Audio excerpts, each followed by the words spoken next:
We are now going to look at what makes life unreal. And reflecting back on the previous video, we saw that Shantall and Freddie felt real, their dignified selves when they were involved with and could get through to other people in a sense that made connection and a feeling of commonality. Remember Shantall saying that if we're not to destroy our own lives and throw it away, we've got to find a common will with other people to common meaning, because we are in this life together. And we are meant to assist each other and to be there for one another. Quote from Shantall, a human being is not one thing among other things. Things determine each other, but man is ultimately self-determining. He said he would not be a psychiatrist if he did not believe in the inherent worth of the person behind the illness. And as we will explore in the further videos, it's when we get through to the person of the distressed or the mentally ill that healing starts to happen. Logotherapy is healing through meaning, and it's a therapy of love. We saw how strongly self-determined Freddie was about his own life, and how he broke through to those who felt disconnected from life and made them feel that they were part of the picture. It was actually Freddie's struggle with, and here we come to a very important point of the unconditional meaningfulness of life, which is what? That we are seen in our worth. As Shantall said, to see someone in their uniqueness of what they've got to give, of who they are, is to love them. There's no way that you can really get through to another person or evoke them into becoming what they can be without this kind of unconditional love. That love sustained Shantall, but it was a battle for Freddie.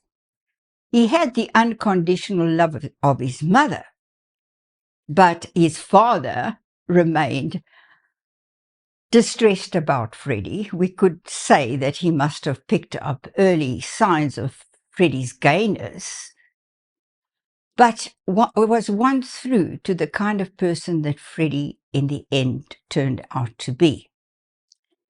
But it was the discovery of what he called the love of his life when he met Mary Austin that made Freddie feel that a sense of homecoming. Because it's one thing to be launched from the platform of motherly love, but you want to find somebody that comes to you and sees you in your uniqueness and also give you that sense of being unconditionally worthy in their sight. But as it became very clear that Freddie was gay, Mary couldn't give him that unconditional being there for him, whatever.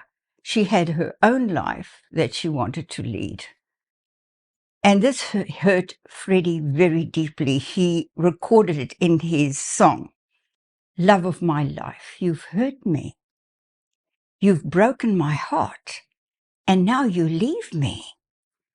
Love of my life, can't you see? Bring it back, bring it back. Don't take it away from me, because you don't know what it means to me. Back, hurry back. Please bring it back home to me, because you don't know what it means to me." The fact that he felt what he asked of Mary, when she asked him, "Well, what do you want from me?" He said, "Almost everything. We believe in each other, and that's everything."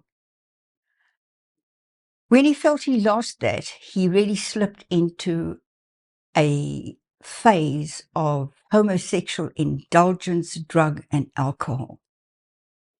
But you know, Mary did love him. Her love was unconditional.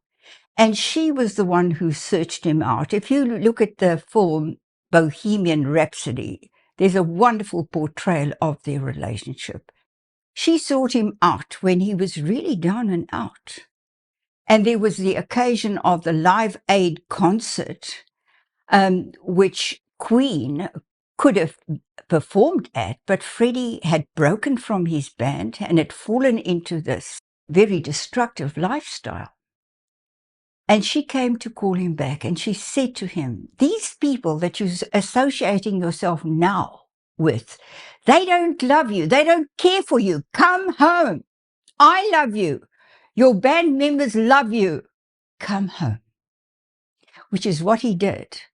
And as they prepared for the Live Aid concert, he said to them, I'm not going to be the world's cautionary tale. I will be what I was always meant to be, a performer. This is how he, in fact, envisaged himself going on, as his song, The Show Must Go On, portrays. He said, inside my heart may have been breaking. Another heartache, another failed romance, on and on. Does anybody know what we're living for? But I guess I'm learning. I must be warmer now. I'll soon be turning round the corner now. Outside the dawn is breaking. And this is what, in fact, he was able to reach.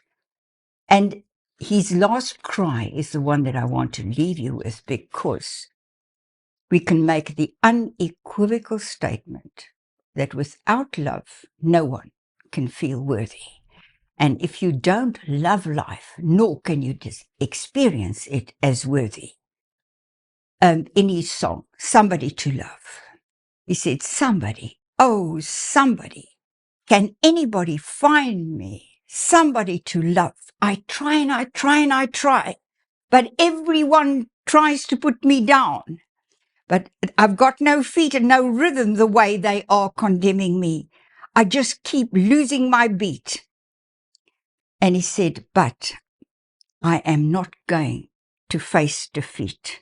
I'm going to get out of this prison cell, and someday I'm going to be free. Find me somebody to love.